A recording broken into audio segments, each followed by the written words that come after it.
Bonjour, je suis le commissaire de police chargé de l'enquête sur le meurtre de Jérôme lors de l'émission de télé-réalité Un loft pour des millions. En étroite collaboration avec les ingénieurs et techniciens de la police technique et scientifique, nous avons pu reconstituer les faits et démasquer le coupable. Lors des relevés de traces digitales sur la scène de crime, on a retrouvé sur les tasses les empreintes de Jérôme, la victime, et de Nicolas, un autre candidat, ce qui concorde avec son témoignage. Le profil ADN établi à partir du sang correspond, sans surprise, à celui de la victime. Jusque-là, ces indices ne nous avançaient guère. C'est lors de l'analyse de l'empreinte de pas dans le sang que tout a évolué. Cette empreinte nous renseignait sur la pointure, la taille et la corpulence de son propriétaire. La seule personne qui correspondait à cette description était Amanda.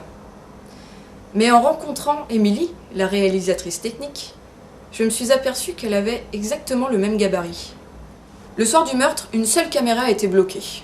Ça ne vous a pas paru étrange ? Si le meurtrier avait été l'un des candidats, il aurait bloqué toutes les caméras pour ne pas être vu.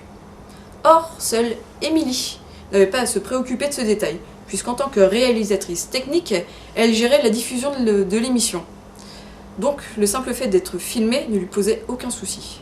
En examinant la scène de crime de plus près, on a retrouvé cet objet, que vous aviez certainement tous vu. Or, en revisionnant le témoignage d'Émilie, je me suis aperçue qu'il lui manquait une boucle d'oreille.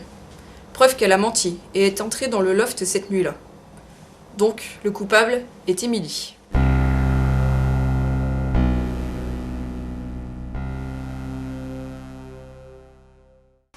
Émilie, comment expliquez-vous la présence de cette boucle d'oreille que nos experts ont retrouvée sur la scène de crime ?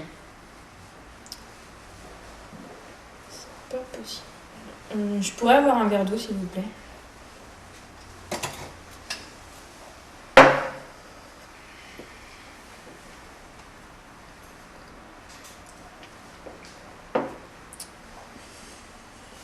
Oui, c'est bien ma boucle d'oreille, elle m'appartient.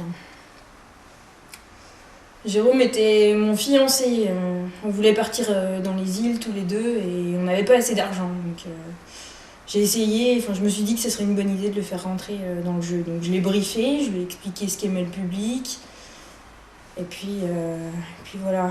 Mais par contre, il y a eu cette poufiasse là, d'Amanda qui a essayé, qui l'a dragué là, et puis il s'est laissé faire. Là. Donc ça m'a mis hors de moi. J'ai perdu complètement mon sang-froid et du coup, je me suis dit que j'allais attendre pour le voir. Donc, toutes les nuits, j'ai attendu entre 2h et 5h du matin pour pouvoir rentrer dans le loft. L'occasion s'est présentée quand ce con s'est engueulé avec cette poufiasse et que Patrick est allé dormir ailleurs. Du coup, je me suis dit que c'était le bon moment pour y aller. Donc j'ai pris une paire de ciseaux, je suis rentrée dans le loft.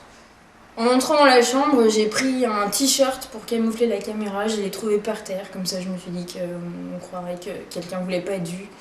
Et je l'ai regardé. Il me dégoûtait, je le détestais, c'était un sale con. Du coup j'ai pris les ciseaux et je l'ai frappé! Je vais tous vous tuer! Mais calmez-vous!